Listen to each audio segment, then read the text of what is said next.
Affirmative. No. You gotta listen to the way people talk. So, how do people talk?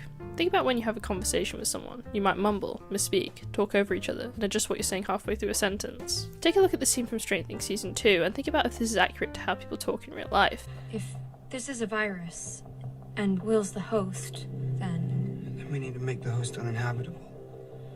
So if he likes it cold, we need to burn it out of him. As you might have guessed, this isn't how people normally talk. Unless you can somehow read minds, you usually can't perfectly finish other people's sentences. This is the standard for most movies and TV shows. Characters speak flawlessly, they say what they really mean, they listen to each other, and they wait their turn to speak. But to be fair to Stranger Things, they do occasionally have moments of realistic dialogue. Although most media showcases very pristine dialogue, there are still movies and shows that allow their characters to talk in a looser, less refined way. Most tend to be slice-of-life dramas that have a grounded in reality plot. For example, The Bear. The natural dialogue fits with a grounded story about working in a restaurant. The overlapping dialogue is used to create tense, stressful moments. Don't call me Bobby Flay. Sydney, stir that pot for me, please, chef. You want a cartouche? Please, thank you, chef. What's our best day here? It is also used for comedy. Goddamn phone. Can I have tickets to the You don't fucking think I Lion can pick King? up a fucking goddamn phone and we don't even know how she fell down those stairs? This style of dialogue, I think, is one that really lends itself to comedy, merely because the chaotic nature of realistic dialogue can intensify comedic scenarios. The comedies don't have to be that realistic to use it either. Two comedies I want to focus on are New Girl and Bob's Burgers. Now, like I said before, neither of these shows are realistic, and the things the characters say usually aren't that realistic either, but it's the way they say it. Here I've compared them to similar shows. Kids, could you leave the room, please? Faster! Geronimo! Kids, bed, now. I want to talk to your father. No, kids, stay. Please stay. Go! Stay. Go! Stay. You go! Gene, stay. Now! Tina, don't move. You go! Louise, get stay! Out of here! I gotta... Don't leave me! You get out of here!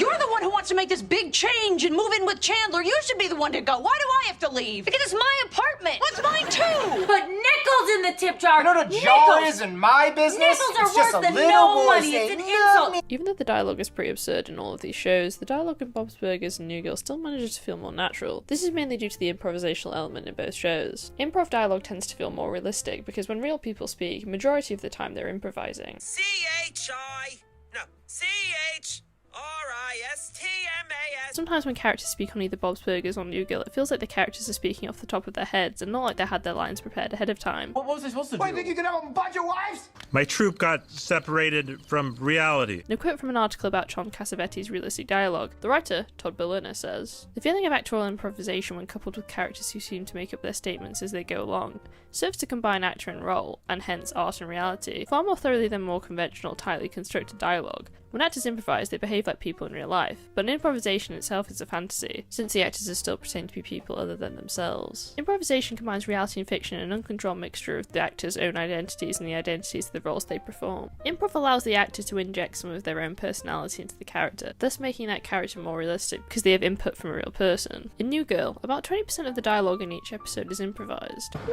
Call me Julius Pepperwood, please. Ridiculous. The actors initially found it difficult to deliver longer monologues while still keeping up the energy and humour. Jake Johnson and Max Greenfield, who played Nick and Schmidt, decided occasionally to whisper and mumble lines of dialogue. And that way you can feel like you're going on a date first. There was a TV crew by the Staples Center, so I had to jump around behind the guy to get on TV. But the good news is I got on TV, so I think I'm going to be on the news. Some of the crew who had been in the industry a long time felt that this technique went against many old school ideas of comedy and performance. However, showrunner Elizabeth Merriweather loved how real it felt, and it didn't take much longer for everyone to see how funny it was. Granting you For Bob's Burgers, the voice actors record their dialogue in one room, or have a video call with each other to play off one another. Oh my god. not You're an holding idiot. the blade. No, I You're got holding it. the blade. Right. Hold the Ow, handle. ow, ow, ow, Teddy, ow, easy. This is somewhat unusual, as most animated shows record their dialogue separately. For Bob's Burgers, they stick to the script for the first two takes, and on the third, they improvise. Oh, hi, Louise. Oh, hi, Mom. Hello. You're holding my stuff. Hello, my little lady. Hello, Mom. For the more recent seasons, the writers have begun to work closer with the actors to make the dialogue feel more improvisational and tailored to each actor and character. Eugene Merman, who plays Gene, said this about the written dialogue. "I think the writers and the actors have gotten to know each other, and very much we've met in the middle, where the writers now write to our personalities and we also act to the writing. 10 years ago you could watch something, we'd know if it was improvised or if someone wrote it. Now I would have no idea if it was improvised or not because it's so seamless." Say it again. No, okay.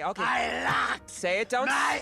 Okay. I do find it interesting that by characters simply mumbling or whispering lines of dialogue, it makes their lines so much funnier. I can't have pasta, but I'll eat a bowl of sauce. I'll make sauce. Linda saying "I'll make like sauce on its own shouldn't be funny, but just us saying it a bit quieter and pausing slightly between words makes me laugh every time. Now, I couldn't tell you exactly why characters mumbling and talking over each other in these shows is funny. I'm no scientist, and it's above my pay grade. If I had to guess though, I'd say it's probably because we can relate to situations like these. We all have moments where maybe we can't pronounce something right. You're putting there's no man, it's just Batmobile.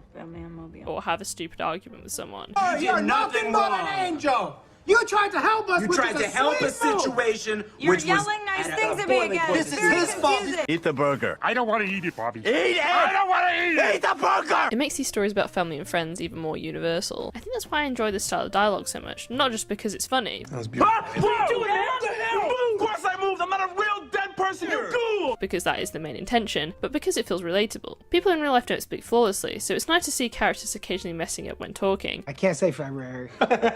No, again. Whatever. February. I mean, just listen to all the mistakes I made while making this video. Things was did look at this making that monologues while Steve. Some of the grew. We tend to like characters who aren't perfect, so whether it's their actions or speech. His name is Bob Burger. It's not. It is. It isn't, no. It's not? No. Are you serious? Bob Burgers.